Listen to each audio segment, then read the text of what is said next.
capítulo de número 7. Primeiro livro de Samuel, capítulo de número 7. É o texto de nossa meditação hoje.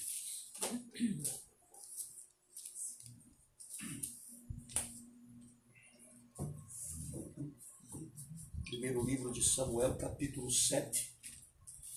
A gente vai ler do verso de número 3 até o verso de número 14. Amém? Diz assim a palavra do Senhor: Falou Samuel a toda a casa de Israel, dizendo: Se é de todo o vosso coração que voltais ao Senhor, tirai dentre vós os deuses estranhos e os astarotes, e preparai o coração ao Senhor, e servi a Ele só, e Ele vos livrará das mãos dos filisteus. Então os filhos de Israel tiraram dentre si os Baalins e os astarotes, e serviram só ao Senhor. Disse mais Samuel: Congregai todo Israel em Mispa, e orarei por vós ao Senhor. Congregaram-se em Mispa, tiraram água e a derramaram perante o Senhor. Jejuaram aquele dia e ali disseram: Pecamos contra o Senhor. E Samuel julgou os filhos de Israel em Mispa. Quando, pois, os filisteus ouviram que os filhos de Israel estavam congregados em Mispa, subiram os príncipes dos filisteus contra Israel. O que, ouvindo os filhos de Israel, tiveram medo dos filisteus. Então disseram os filhos de Israel a Samuel: Não cesses de clamar ao Senhor nosso Deus por nós, para que nos livre das mãos dos filisteus.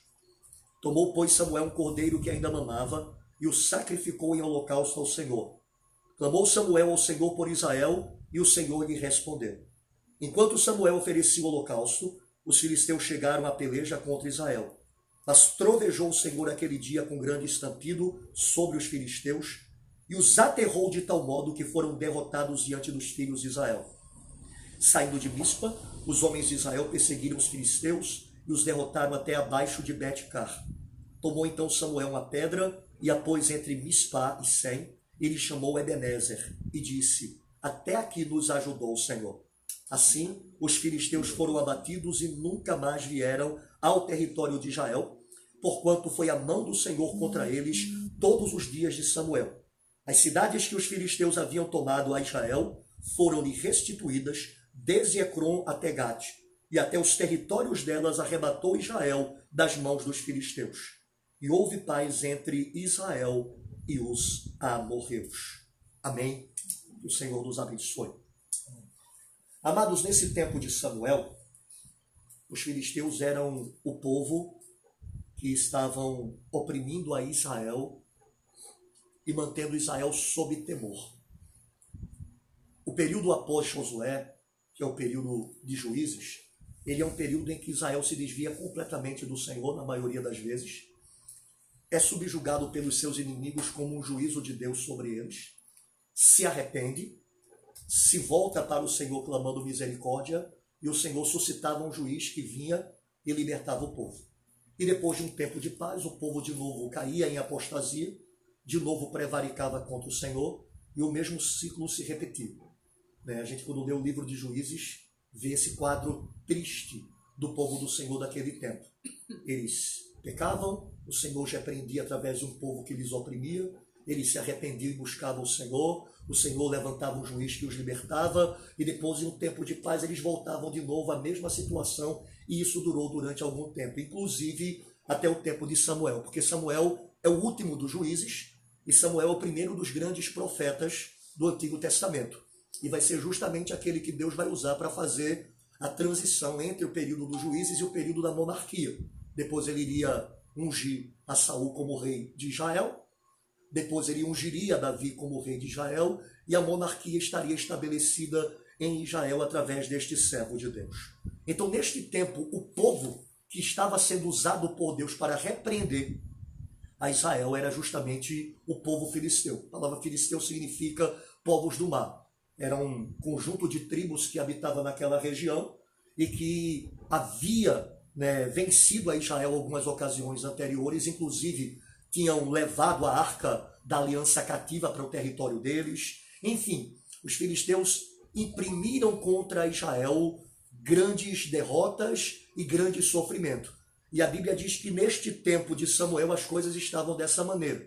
Os filisteus estavam subjugando o povo de Deus e o povo de Israel estava sob essa opressão devido aos seus pecados. A gente lê o texto e a gente vê Samuel conclamando o povo ao arrependimento, a abandonar os Baalins, a abandonar os Astarotes, que eram ídolos em honra a Baal e a Astarte, né? Eram deuses semíticos daquela região para onde Israel foi, para a terra de Canaã, deuses que o Senhor Deus disse que o povo de Israel não deveria adorar. Em Deuteronômio o Senhor diz isso muitas vezes. Olha, vocês vão entrar em Canaã, vocês não devem se associar com aqueles povos, vocês não devem adorar os seus deuses, porque se vocês fizerem isso, isso será uma abominação diante de mim e eu vou rejeitar vocês. E a Bíblia mostra nesse texto que o povo estava nesta idolatria pagã, adorando Astarotes, adorando Baalins, e consequentemente a Bíblia mostra que o povo estava sofrendo sob os filisteus em decorrência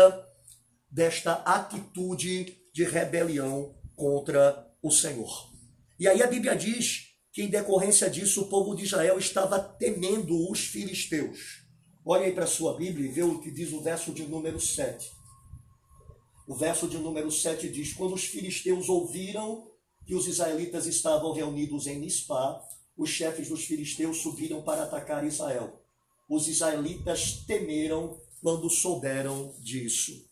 Os israelitas estavam amedrontados com a possibilidade daquele povo vir novamente contra eles, e quando souberam que os filisteus estavam de novo se ajuntando para sair à guerra contra eles, os israelitas temeram, os israelitas pediram misericórdia ao Senhor.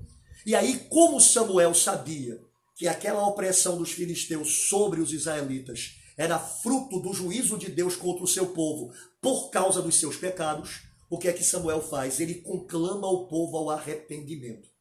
Olha comigo o verso de número 3 desse capítulo que a gente leu, onde a Bíblia diz assim: e Samuel falou a todo o povo de Israel: se quereis voltar ao Senhor com toda a sinceridade, lançai fora os deuses estrangeiros e as Astarotes, dedicai o coração ao Senhor e cultuai somente a Ele, e Ele vos livrará das mãos dos filisteus. Percebam que Samuel sabia que o poder dos filisteus sobre Israel era tão somente porque eles haviam se apartado do Senhor. Os filisteus estavam triunfando sobre o povo de Deus, porque o povo de Deus estava em apostasia contra o seu Senhor. Então, quando o povo teme os filisteus e pede a Samuel para interceder, Samuel diz: olha, não basta eu interceder por vocês, vocês têm que se arrepender. O Senhor só lhes dará vitória contra os filisteus se vocês deixarem os deuses estrangeiros, deixarem toda a idolatria e vocês se voltarem somente para com o Senhor. E aí, a Bíblia diz que Samuel, depois de fazer isso, conclamando o povo ao arrependimento, ele oferece um holocausto ao Senhor e clama por Israel. Isso está no verso de número 9, que diz assim: então Samuel pegou um cordeiro que ainda mamava e o ofereceu inteiro em holocausto ao Senhor. E Samuel clamou ao Senhor por Israel, e o Senhor o atendeu. A Bíblia diz que quando Samuel conclama o povo ao arrependimento, e este o faz, e depois oferece ao Senhor um sacrifício, um cordeiro em holocausto, a Bíblia diz que Samuel então clama ao Senhor e o Senhor atende. E o Senhor então dá uma vitória miraculosa ao povo de Israel. O verso de número 12 diz assim, aliás, o verso de número 10 diz assim: enquanto Samuel oferecia o holocausto, os filisteus chegaram para atacar a Israel. Mas naquele dia o Senhor trovejou com grande estrondo sobre os filisteus e os destruiu, de modo que foram derrotados pelos israelitas.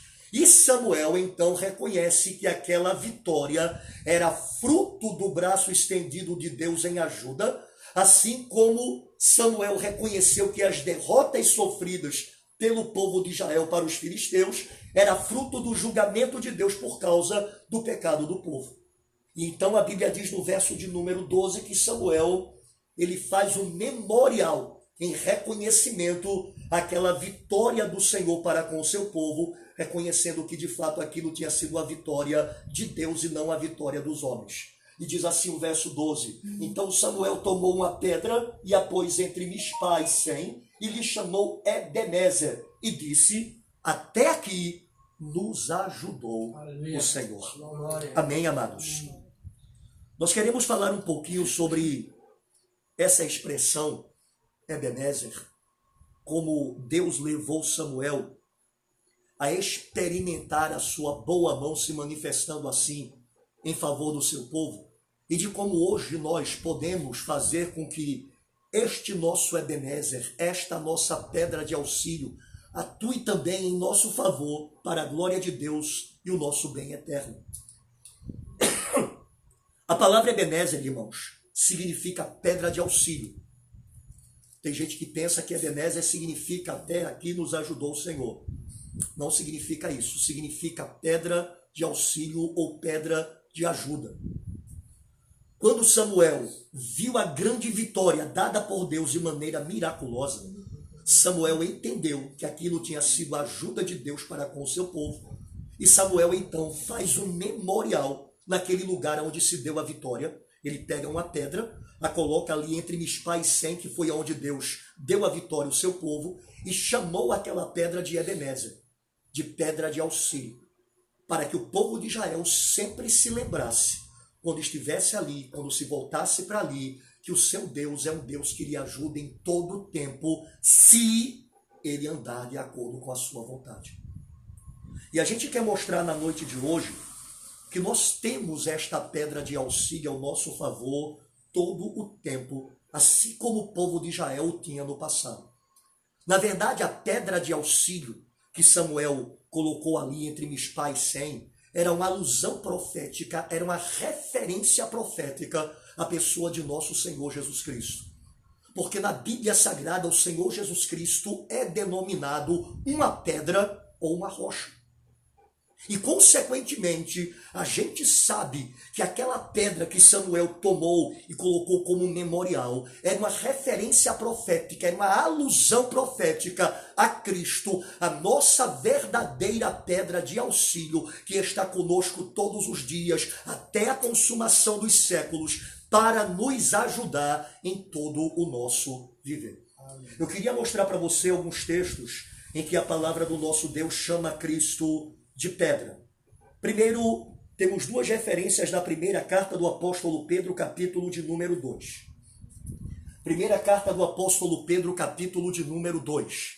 Nós temos duas referências sobre Cristo como uma pedra viva e uma pedra angular estabelecida por Deus para com o seu povo.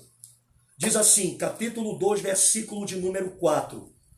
Pedro fala assim: chegando-vos para ele, para Cristo, a pedra que vive, ou a pedra viva, rejeitada sim pelos homens, mas para com Deus eleita e preciosa.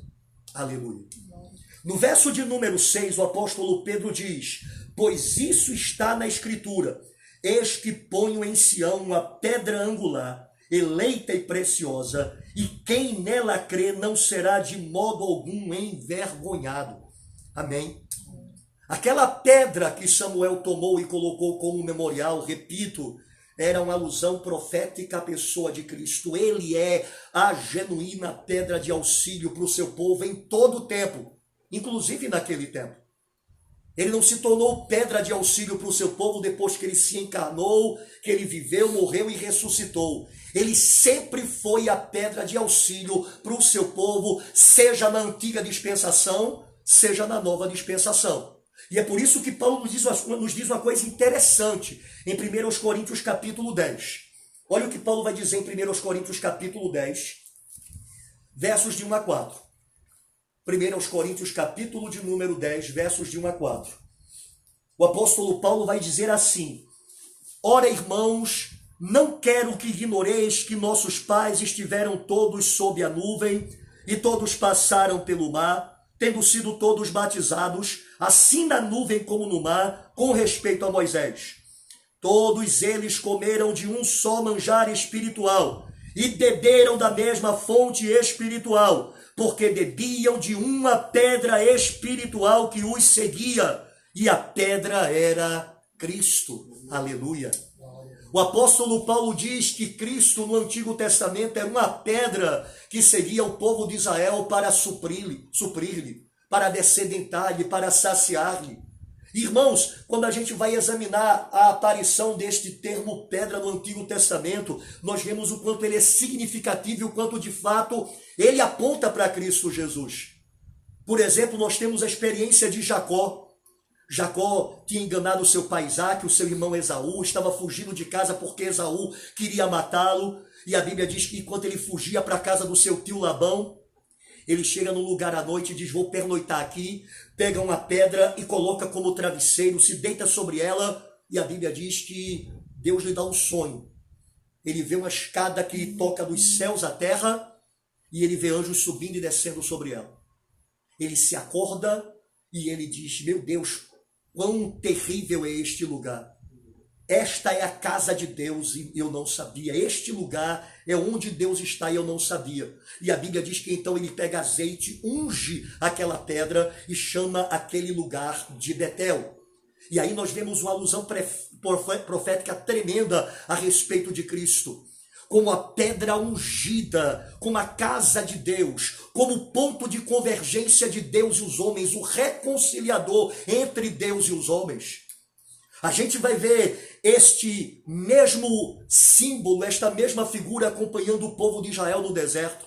Logo quando o povo de Israel sai do Egito, a Bíblia diz que eles encontram o primeiro povo opositor, que são os amalequitas. E Amaleque vem lutar contra Israel, e a Bíblia diz que Moisés se coloca no monte para interceder, e Josué vai para o canto para lutar juntamente com o povo, só que a batalha é uma batalha espiritual. Enquanto Moisés estende as suas mãos, o povo triunfa. Quando Moisés se cansa, que abaixa as suas mãos, o povo começa a perder. E Arão e Ur, percebendo isso, tomam uma pedra, colocam embaixo das mãos de Moisés, e Moisés fica ali com as mãos erguidas durante muito tempo, e o povo de Israel consegue vencer os seus inimigos. E aquela pedra era Cristo, como sustento, como força, como capacidade de sustentar o seu povo e de dar vitória ao seu povo em toda e qualquer situação. A gente vai ver esse povo duas vezes tendo sede no deserto, e Deus primeiro dizendo a Moisés, fere a água e ela lhe dará de beber, e depois dizendo, fere a pedra e ela lhes proverá água, e Deus depois dizendo, fala a pedra e água sairá dela, e as duas vezes isso aconteceu, e Paulo diz, aquela rocha era Cristo que os seguia. A gente vê Moisés pedindo para ver a glória de Deus, e Deus dizendo para Moisés, olha, você não pode me ver, eu vou passar de costa para você, porque se você me ver, você vai perecer. Mas se esconda na fenda dessa rocha, e eu passarei de costas, e você me verá pelas costas, para que você não seja destruído. E aquela rocha é uma figura de Cristo, como aquele em quem, quando nós estamos, nós somos aceitos por Deus, e não somos fulminados diante da sua presença. Paulo diz que uma rocha sempre acompanhou os filhos de Israel. Uma pedra sempre acompanhou os judeus. E esta pedra era Cristo, demonstrando que Cristo de fato é a rocha de auxílio, a pedra de auxílio do povo do Senhor, tanto no Antigo Testamento como no Novo Testamento. Mas, amados, nós queremos mostrar que este Jesus, a pedra de auxílio, aquele que quer nos ajudar o tempo inteiro, aquele que quer cumprir em nós a sua boa, perfeita e agradável vontade o tempo todo, ele, para manifestar-se desta maneira provedora a nosso favor e contra os nossos inimigos, ele precisa que nós tomemos algumas atitudes para que isso aconteça. Veja, o Senhor Jesus sempre foi a pedra de auxílio do povo de Israel, mas esse auxílio não se manifestava quando o povo estava em pecado. Quando o povo de Israel pecava, esse auxílio era retirado. E o Senhor permitia a derrota por parte dos seus inimigos, para que justamente ele pudesse ser levado ao arrependimento e ao quebrantamento.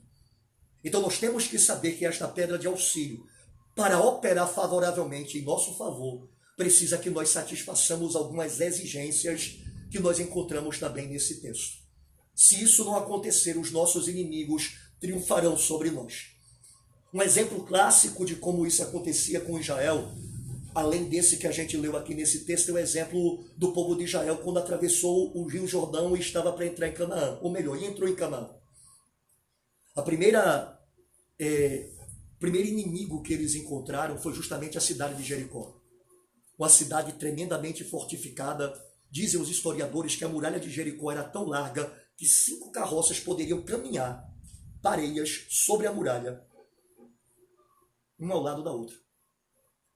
É uma muralha realmente muito grande, onde casas eram construídas. Raabe tinha a sua casa em cima da muralha. Era muito grande a muralha. Era um povo forte, era um povo que tinha uma vantagem enorme contra os seus inimigos, porque eles não tinham que sair para a batalha. Os inimigos é que tinham que tentar tomar a cidade. Eles simplesmente se botavam no topo da muralha e tome arco, e tome flecha, e tome lança, e tome pedrada, enfim, o que tivesse à mão, e os inimigos dificilmente triunfariam. Mas porque o povo de Israel estava andando em fidelidade com o Senhor, a Bíblia diz que o Senhor deu àquele povo uma vitória tremenda. Aquela muralha simplesmente veio abaixo e o povo passou e triunfou sobre os seus inimigos. Porém, o próximo inimigo era um pequeno povoado chamado Ai. E a Bíblia diz que Israel mandou alguns espias verificarem o local, e os espias voltaram dizendo: olha, é muito pequenininho, 3.000 homens dá para a gente vencer esse povo fácil. Lembrando que nessa época Israel tinha 600.000 homens para a guerra. 3.000 era suficiente. Eles foram derrotados e saíram fugindo. E Josué ficou indignado e foi ao Senhor e disse: Senhor, por que o Senhor permitiu isso? Agora os demais povos da terra vão criar coragem contra nós. Vão dizer que o Senhor nos desamparou e vão vir com força contra nós. Por que o Senhor fez isso? E o Senhor foi e disse: eu lhe avisei que se houvesse pecado eu não iria com vocês. E havia pecado no arraial de Israel. Porque o Senhor havia dito quando eles iam tomar Jericó, que eles não deveriam guardar ninguém vivo, nem pegar nenhum tesouro lá, porque tudo aquilo era anátema diante do Senhor. Mas a Bíblia diz que um homem chamado Acã pegou escondido uma capa babilônica, uma bacia de prata e um jarro de ouro. Escondeu em suas coisas e por causa disso o Senhor não foi com Israel. Só quando o pecado foi tirado de entre o povo, Israel pôde vencer a Ai e depois vencer a todos os seus inimigos, porque este é o princípio da pedra de auxílio. A pedra de auxílio não nos auxilia estando nós em pecado, porque seria ser conivente com o nosso pecado. Seria passar a mão sobre nossa cabeça quando nós estamos em desobediência. Por isso, a pedra de auxílio, o Senhor Jesus, quando nós estamos em desobediência, nos auxilia, mas nos auxilia disciplinarmente. Permite a derrota, permite o fracasso, para que nós sejamos levados ao arrependimento e possamos nos voltar para Ele. Mas não nos dará êxito durante esse tempo enquanto estivermos assim.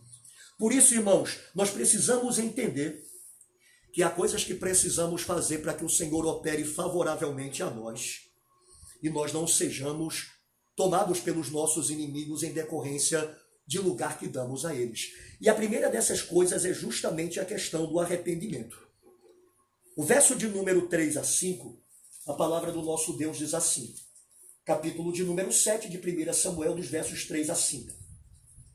E Samuel falou a todo o povo de Israel: se quereis voltar ao Senhor com toda a sinceridade, lançai fora os deuses estrangeiros e as astarotes.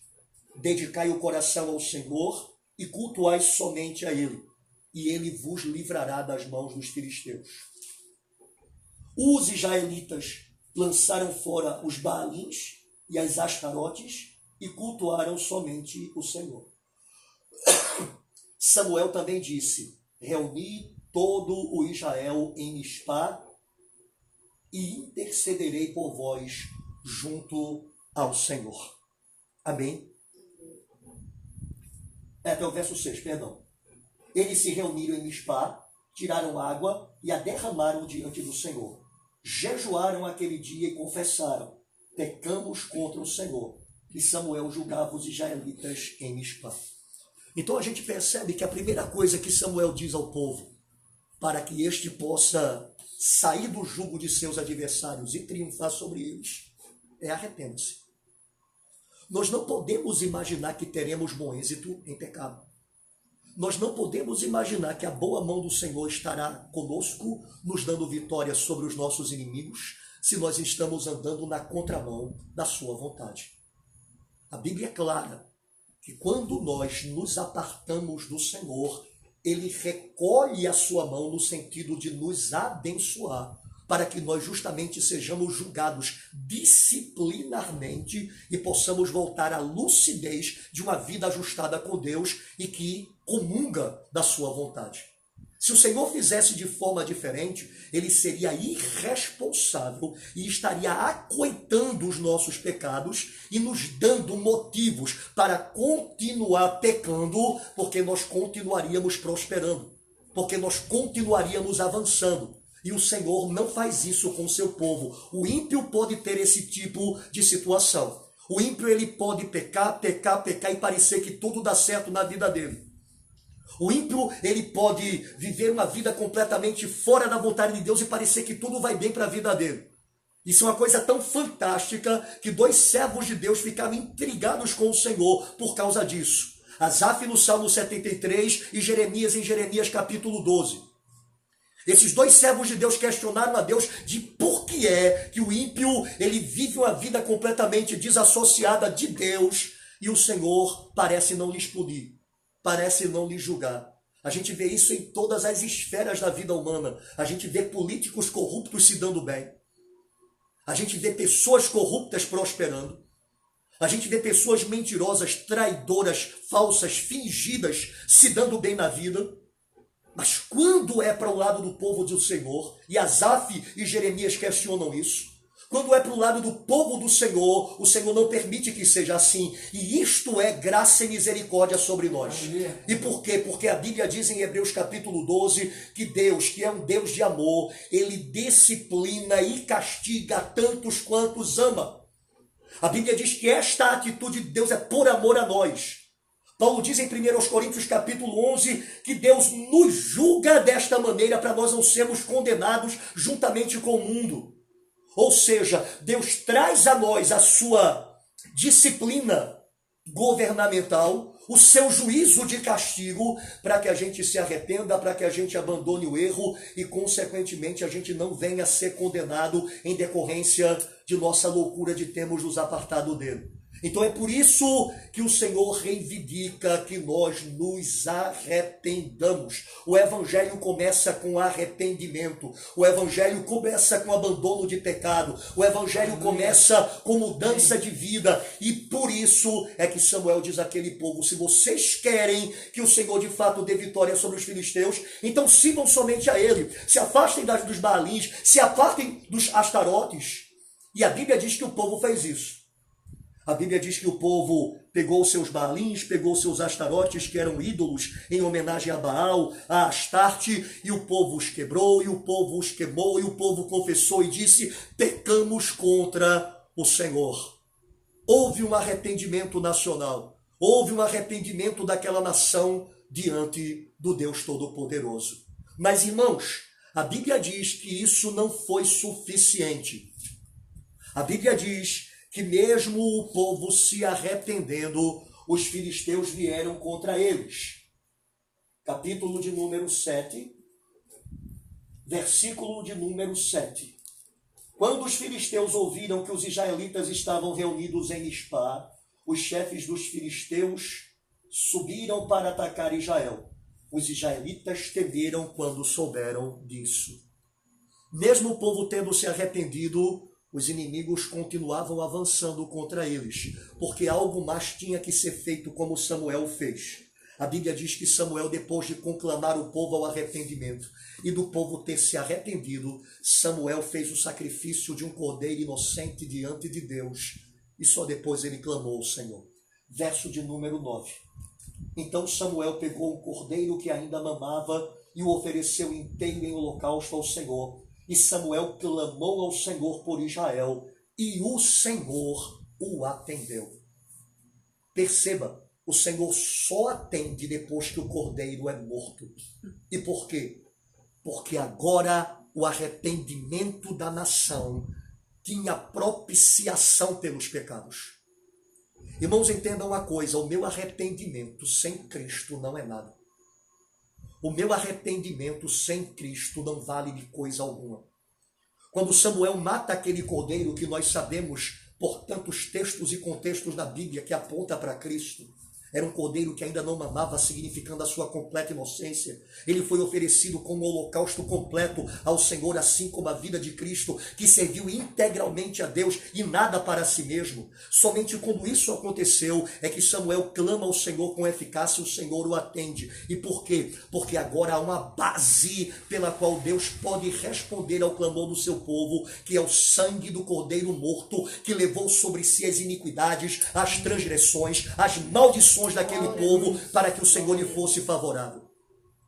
Entenda, qualquer um pode se arrepender e mudar de vida, mas somente quando isso tem fundamento no que Cristo fez, é que nós temos da parte de Deus a aprovação, e o Senhor, ele se manifesta favoravelmente a nós.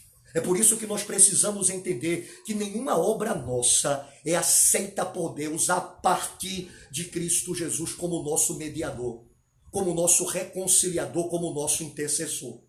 Quando Samuel oferece aquele cordeiro, era como se Samuel dissesse assim: vocês se arrependeram, mas os pecados de vocês têm que ser expiados pela morte de um inocente. Os pecados de vocês têm que ser purgados pelo sangue de um inocente. Somente se o inocente morrer por vocês é que vocês poderão ser perdoados, porque sem derramamento de sangue, diz a palavra, não há remissão de pecados. E isso aponta para Cristo como aquele que é a propiciação pelos nossos pecados, e não somente pelos nossos, mas pelos do mundo inteiro. O sangue de Jesus, diz a palavra, nos purifica de todo pecado. E é por isso que tudo que a gente faz para com Deus tem que ser com base na obra substitutiva e expiatória de Cristo, porque é somente com esta obra que Deus tem compromisso e para quem Deus se manifesta favoravelmente. Quando aquele cordeiro é morto, a Bíblia diz que Samuel intercede. E quando Samuel intercede sobre o cordeiro morto, a Bíblia diz: o Senhor o atendeu. O próprio nome Samuel significa o Senhor ouve. Mas naquele momento o Senhor só ouve, só o atende quando ele está matando o cordeiro. E por quê? Porque Deus só tem aliança com o homem na base de Cristo. Jesus é o caminho, a verdade e a vida, e ninguém vai ao Pai a não ser por ele. Deus só tem ouvidos abertos e mãos estendidas para aquele que está em Cristo, porque Cristo é o reconciliador. E é por isso que nós precisamos entender essa questão, porque nós podemos achar que tudo que nós temos que fazer é simplesmente nos arrepender de algum mal feito e mudar o nosso caminho. Mas nós podemos fazer isso sem Cristo, e quando nós fazemos isso sem Cristo, isso não adianta coisa alguma. Quando nós fazemos isto confiando nas obras que estamos realizando, isso não tem significado algum. Nós temos que nos arrepender, porque a Bíblia diz que temos que nos arrepender. Nós temos que abandonar os maus caminhos, porque a Bíblia diz que nós temos que abandonar os nossos maus caminhos. Mas nós fazemos isto confiando única e exclusivamente no sangue derramado de Cristo como nossa propiciação. Porque senão, irmãos, nós seremos apenas moralistas cristãos. Se nós apenas fizermos obras exteriores de mudança, nós seremos apenas praticantes de um moralismo cristão. E o Senhor não nos chamou para uma moralidade cristã. Ele nos chamou para uma vida cristã cujo poder vem de dentro para fora. E para esse poder se manifestar, nós temos que olhar para o Senhor, crer no Senhor, depender do Senhor e confiar somente nele.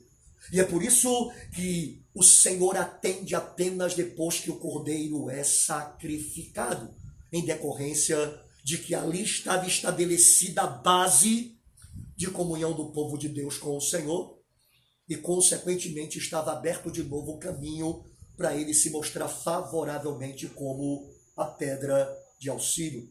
Amém?